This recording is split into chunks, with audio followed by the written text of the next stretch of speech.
नमस्कार दोस्तों, आप सभी का पाई हाईटेक क्लासेस में स्वागत है।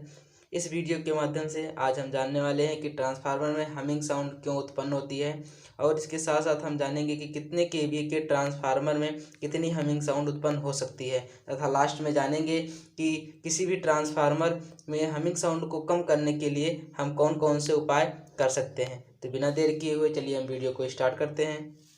तो दोस्तों, किसी ट्रांसफार्मर में इतने कारण है जिसके कारण हमिंग साउंड उत्पन्न होती है। जनरली जो कारण है कि कोर के कारण जो ध्वनि होती है उसके कारण हमिंग साउंड उत्पन्न होती है। ट्रांसफार्मर की उम्र बढ़ने के साथ साथ भी ट्रांसफार्मर में जो है हमिंग साउंड उत्पन्न होती है। लोड के कारण भी हमिंग साउंड उत्पन्न होती है। पंखा और पंप के कारण भी हमिंग साउंड उत्पन्न होती है ट्रांसफार्मर में। यांत्रिक एवं संरचनात्मक ध्वनि के कारण भी उसमें ट्रांसफार्मर में हमिंग साउंड प्रोड्यूस होती है। चुंबकीय कारण के कारण ध्वनि उत्पन्न होती है, यानी कि हमिंग उत्पन्न होती है ट्रांसफार्मर में।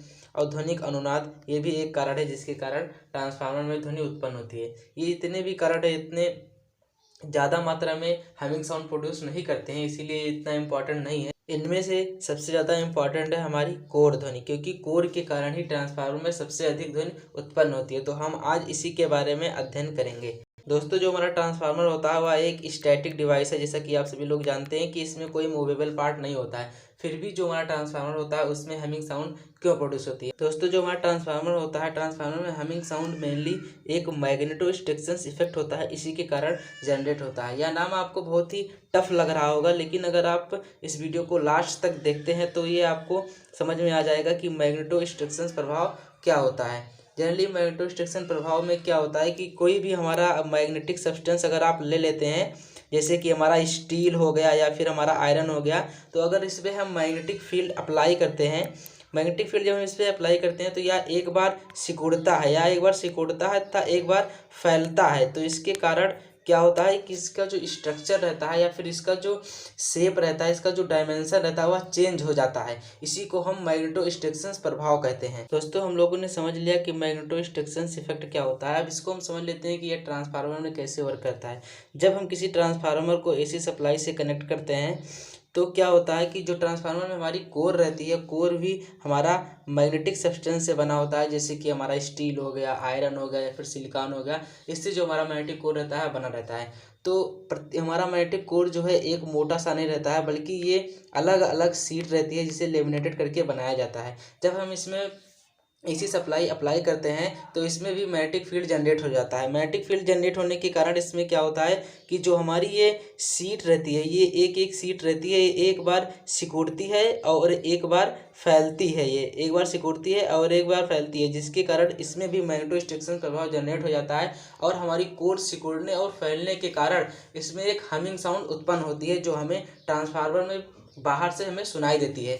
जो हमारा अगर हम किसी ट्रांसफार्मर में 50 हर्ट्ज की एसी सप्लाई हम दे रहे हैं तो जो हमारा ट्रांसफार्मर की कोर्स होंगी वह 100 बार सिकुड़ेंगी तथा 100 बार हमारी क्या होंगी, फैलेंगी, जिसके कारण इसमें हमिंग साउंड उत्पन्न होती है। जो ट्रांसफार्मर में हमिंग साउंड उत्पन्न होती है, यह हमिंग साउंड जो है हमारे मैग्नेटिक फील्ड के ऊपर डिपेंड करती हैं। जितनी ज़्यादा हम मैग्नेटिक फील्ड किसी ट्रांसफार्मर में उत्पन्न करते हैं उतनी ही ज़्यादा हमारी हमिंग साउंड ट्रांसफार्मर में प्रोड्यूस होती है। जो हमारी कोर्स रहती है ट्रांसफार्मर की, उसकी सिकुड़ने और फैलने की क्रिया इतना कम रहता है, इतने छोटे मात्रा में, इसमें स्मॉल मात्रा में रहती है कि वो हमें नेक्ड आंखों से दिखाई नहीं देती है।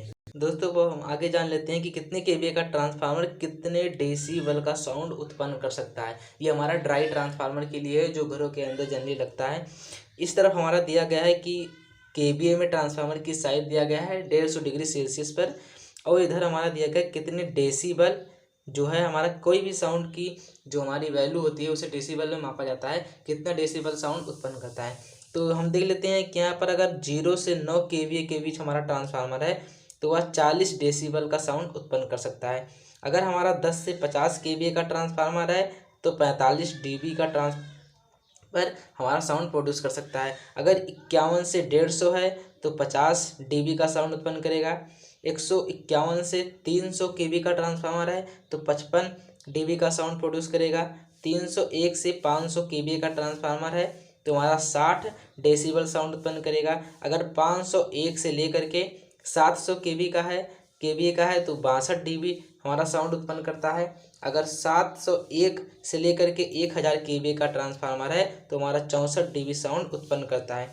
विथ ऑल फैक्स 66 dB का हमारा साउंड प्रोड्यूस करता है। दोस्तों ये कुछ हमारे ट्रांसफार्मर हो गए जो केबी में दिए गए हैं, और इसका इस तरफ हमारा डेसिबल में साउंड दिया गया है कि यह कितना साउंड प्रोड्यूस कर सकता है। तो दोस्तों लास्ट में हम जान लेते हैं कि ट्रांसफार्मर की जो हमिंग साउंड उत्पन्न होती है इसे कम करने के लिए हम क्या क्या काम कर सकते हैं। तो अगर ट्रांसफार्मर की हमिंग साउंड अधिक हो रही है, उसको कम करना है, तो हमें पहले से ही उसे इंस्टॉल करने से पहले ही मेजर प्रिकॉशन ले लेना चाहिए। या फिर अगर हम इंस्टॉल कर दिए हैं उसके बाद उसकी हमिंग साउंड बढ़ गई है तो हमें कुछ प्रिकॉशंस लेने पड़ेंगे, जैसे कि लो ट्रैफिक इंस्टॉलेशन का चयन करें, यानी कि जहाँ पर ट्रैफिक अधिक है वहाँ पर इसका इंस्टॉलेशन यानी कि जो स्थापना होती है ट्रांसफार्मर का उसका ना करें।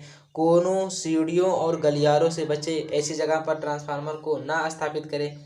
एक ठोस सतह पर ट्रांसफार्मर का माउंट करें, यानी कि जहाँ पर ट्रांसफार्मर को हम रखें वह सतह जो हमारा ठोस होना चाहिए, कंक्रीट या फिर पत्थर या फिर ईंटों से बना होना चाहिए। जनरली जो माना जाता है कि ट्रांसफार्मर का वजन जितना रहता है उससे 10 गुना ज़्यादा वजन हमारा किसका होना चाहिए जहाँ पर हम स्थापित कर रहे हैं। मान लीजिए अगर हमारा ट्रांसफार्मर 1 kg का है तो जिस स्थान पर हम ट्रांसफार्मर को स्थापित कर रहे हैं उस स्थान का भार 10 गुना यानी कि 10 kg होना चाहिए। वैसे अगर हमारा ट्रांसफार्मर 100 kg का है तो जहाँ पर हम स्थापित कर रहे हैं जिस प्लेस पर उसका भार कितना होना चाहिए, 1000 kg उसका भार होना चाहिए।